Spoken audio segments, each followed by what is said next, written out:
గుర్తు తెలియని దుండగులు చెక్ డ్యాంను పెయిల్ చేసిన ఘటన పెద్దపల్లి జిల్లా ఓదెల మండలంలో చోటు చేసుకుంది. గుంపుల గ్రామంలోని మానేరు వాగుపై నిర్మించిన చెక్ డ్యాంను గుర్తు తెలియని దుండగులు పెయిల్ చేశారు. దీంతో గ్రామం మొత్తం ఆందోళన చెందుతోంది. సుమారు 19 కోట్ల వ్యయంతో నిర్మించిన ఈ చెక్ డ్యాం 6000 ఎకరాలకు పైగా వ్యవసాయ భూములకు నీరందిస్తూ ప్రధాన సాగునీటి వనరుగా నిలిచేది. డ్యాం దెబ్బతినడంతో నిరంతరం నీరంతా కిందికి వెళ్లిపోయి రైతులు ఆవేదన వ్యక్తం చేశారు.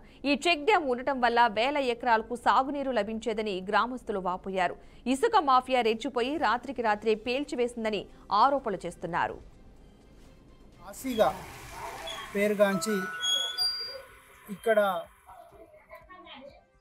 గత 3-4 సంవత్సరాల క్రితం 19 కోట్ల రూపాయలతోటి ఏర్పాటు చేసినటువంటి చెక్ డ్యామ్, ఆ చెక్ డ్యామ్ ద్వారా ఇక్కడ నీరు నిల్వ ఉండడం వల్ల సుమారు రోజుకు ఒక 200 నుంచి 500 మంది వరకు భక్తులు వచ్చి ఇక్కడ పుణ్యస్నానం ఆచరించి ఈ యొక్క స్వామివారిని దర్శించుకునేవారు.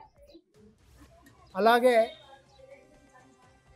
ఈ చెక్ డ్యామ్ ఏర్పడక ముందు మానేరు పరివాహక ప్రాంతం నుండి మా గ్రామ శివారు, అటుపక్క గ్రామ శివారులో ఒక 300 నుంచి 500 వరకు విద్యుత్ మోటార్ల ద్వారా లిఫ్ట్ చేసుకొని వ్యవసాయ పంటలు పండించుకునేవారు మా రైతులంతా. ఆ క్రమంలో డిసెంబర్ నుంచి జనవరి వరకే ఈ మానేరులో ఉన్నటువంటి జలాలు ఇంకిపోయి జనవరి వరకు నీటి ఎద్దడి ఏర్పడి పంటలు పరిపూర్ణంగా పండేవి కాదు. ఈ చెక్ డ్యామ్ నిర్మాణం అయిన తర్వాత మే జూన్ వరకు కూడా సఫిషియెంట్గా భూగర్భ జలాలు నిల్వ ఉండి పంటలు పండి రైతులు సుఖ సంతోషాలు